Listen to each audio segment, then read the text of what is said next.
نہ کوئی یہ ڈرامہ ہو رہا تھا. It was a serious business. وہ کیا تھا؟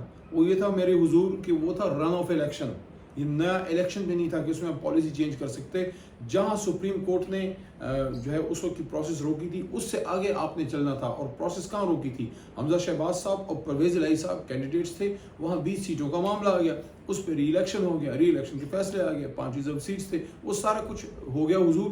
تو جب سپریم کورٹ نے آن ہولڈ کیا تھا, اور رن آف الیکشن, رن آف کا کیا مطلب ہے کہ دوبارہ کرنا, دوبارہ اسی پروسیس کو کرنا, دوبارہ اسی چیز کو کرنا. یہ ایسے ہی ہے. میں ایگزامپل دے دیتا ہوں کہ آپ اگر میٹرک کا ایگزام دے رہے ہیں یا چلیں پری میڈیکل کا دے رہے ہیں, جو 12ویں کا ہم دیتے تھے, میں انجینئر بھی ہوں, پری میڈیکل کا دیتے تھے تو آپ کے سبجیکٹس ہوتے ہیں, میتھس فزکس ہوتا ہے, مین سبجیکٹس آپ کے میتھس ہوتے ہیں.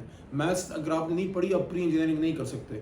یہ نہیں ہو سکتا کہ آپ پری انجینئرنگ کے ایک ایگزام میں آپ کا ایک پرچہ فیل ہو جائے اور دوبارہ ری ٹیک میں بیٹھیں تو آپ کہیں گے میں میتھس کی بجائے بایولوجی پڑھوں گا, آپ کینڈیڈیٹ ہی چینج کر دیں.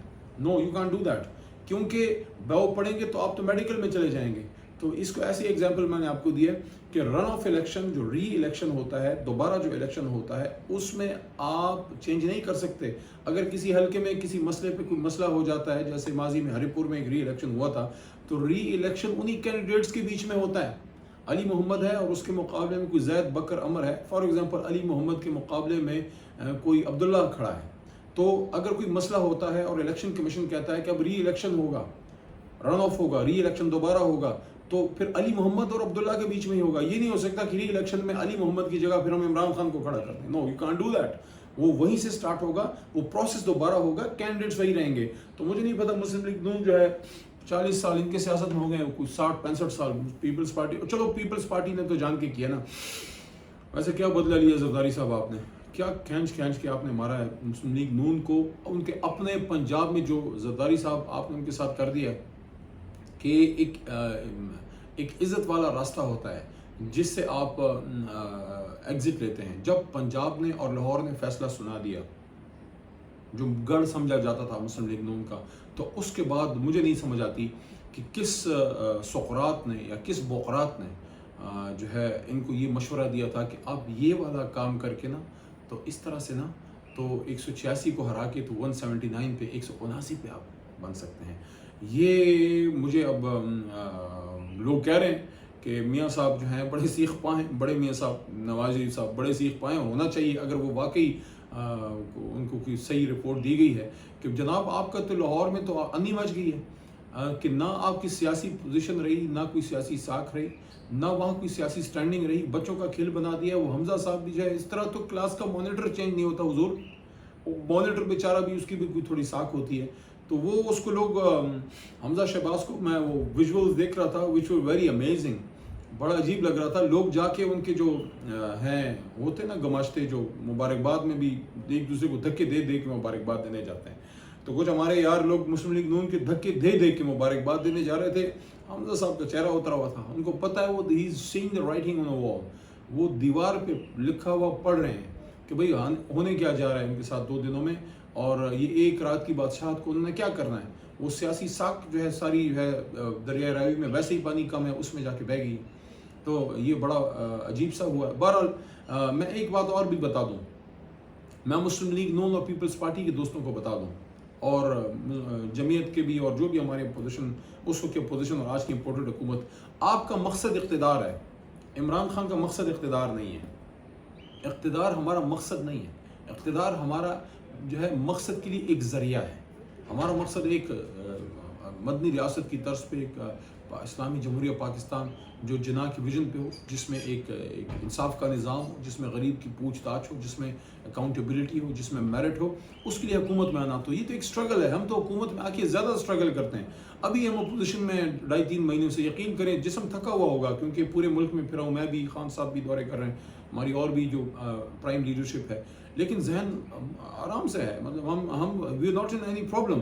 ہم تو سٹرگل کے عادی ہیں, اور حکومت میں جب جائیں گے تو اور زیادہ محنت کرنی پڑے گی. اپوزیشن میں آ کے تو ہمیں آرام ملا. تو یہ آپ بھول جائیں کہ ہمارا کوئی مقصد اقتدار ہے. آپ کا مقصد اقتدار ہے, کیونکہ اقتدار میں آ کے آپ اپنے ذاتی معاملات بناتے ہیں, اپنا جو بھی آپ نے کرنا ہوتا ہے کرانا ہوتا ہے، لانڈرنگ کرنی ہوتی ہے منی کی، وہ آپ کرتے ہیں. ہمارا تو مقصد اسٹرگل ہے، پوزیشن میں بھی اسٹرگل، حکومت میں بھی اسٹرگل، روڈ پہ جلسہ جلوس، حکومت میں آتے ہیں تو وہاں جو ہے راتوں کی نیندیں حرام ہیں، وہاں ظاہر ہے اتنا گند مچا کے ہمارے یہ پی ڈی ایم والے دوست بھائی چھوڑ جاتے ہیں. پہلے ان کا 40-45 سال کا صاف کرتے کرتے جو کمر میں چوک پائے گئی تھی جناب والا، تو اب یہ دوبارہ یہ آ گئے ہیں. تو ہم تو حکومت میں آ کے اسٹرگل کرتے ہیں، ہم تو حکومت میں آ کے اور محنت کرتے ہیں. تو یہ بھول جائیں کہ ہم کو حکومت میں آ کے صوفے پہ بیٹھ کے مزے کرتے ہیں اور کوئی حلوے شلوے کھاتے ہیں. خان صاحب نے تو چائے تک بند کر دی تھی. ہم تو حکومت میں زیادہ اسٹرگل کرتے ہیں. تو جو علامہ کا شعر ہے نا کہ پلٹنا جپٹنا جپٹ کر پلٹنا، لہو گرم رکھنے کا ہے ایک بہانہ، پرندوں کی دنیا کا درویش ہوں کہ شاہی بناتا نہیں آشیانہ. عمران خان آشیانہ بنانا نہیں آیا، وہ ادھر صبح آتا تھا پرائم منسٹر ہاؤس، سیدھا اپنے گھر بنی گالا جاتے تھے عمران خان صاحب. تو وہ کوئی عیش عشرت کرنے نہیں آئے. تو یہ بھول جائیں اپوزیشن، کل کی جو اپوزیشن ہے اس کو میں کہہ رہا ہوں. میں ویسے ہی میرے منہ پہ اپوزیشن کی نصیب میں اپوزیشن کرنا لکھا ہوا ہے، یہ انشاءاللہ تعمر اپوزیشن کریں گے. تو عمران خان صاحب تو جناب والا وہ تو پاکستان کے ڈاکوؤں کو، چوروں، سب کو گھر تک پہنچانے آئے ہیں. We are not here to enjoy power, we are here to use power for the people of Pakistan انشاءاللہ. تو آپ اس کو دیکھیں گے اور جلد انشاءاللہ اچھی خبریں آئیں گی. The only way forward out of this quagmire, اس دلدل سے آگے نکلنے کا ایک ہی راستہ ہے حضور والا، اور وہ یہ ہے کہ فریش الیکشن ہو. کیونکہ یہ حمزہ صاحب، یہ اٹھک بیٹھک، اور یہ مرکز میں شہباز صاحب جو ہے وہ پتہ نہیں مرکز میں حکومت ان کو پتہ بھی ہے کس کی ہے، ان کو تو آئیڈیا ہی نہیں ہو رہا. نہ کوئی ان کے وزیر کی دلچسپی لے رہے ہیں، چہرے ان کے سارے اترے ہوئے ہیں. وہ ایسے بیٹھے ہوتے ہیں جیسے ان کا ماتم کا تیسرا دن ہوتا ہے. پریس کانفرنس میں اپنے آپ پہ غصہ کریں نا، اور عوام پہ زیادہ غصہ کریں جو آپ کو ووٹ نہیں دیتے، جنہوں نے آپ کو ریجیکٹ کر دیا. تو ہم پہ کیوں غصہ کرتے ہیں بھائی؟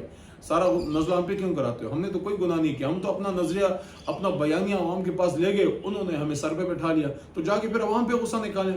یہ سارے جتنے بھی ان کے کیبنٹ ممبرز ہیں، ان کے چہرے اترے ہوتے ہیں. لگتا ہی نہیں ہے کہ حکومت میں بیٹھ کے پوزیشن میں. بہرحال آج کے میں یہ کہنا چاہوں گا کہ بہتر یہی ہے کہ نئے الیکشن کی طرف جائیں اور یہ گڈا گڈی کا کھیل بند ہو اور فریش الیکشن ہو، نئے مینڈیٹ کے ساتھ آئیں. اور انشاءاللہ عمران خان صاحب بھی آئیں گے، اور اس بار آپ دیکھیں گے کہ پہلے سے زیادہ طاقت سے اور پہلے سے زیادہ جو ہے فوکسڈ ہوں گے عمران خان صاحب انشاءاللہ. پاکستان زندہ باد.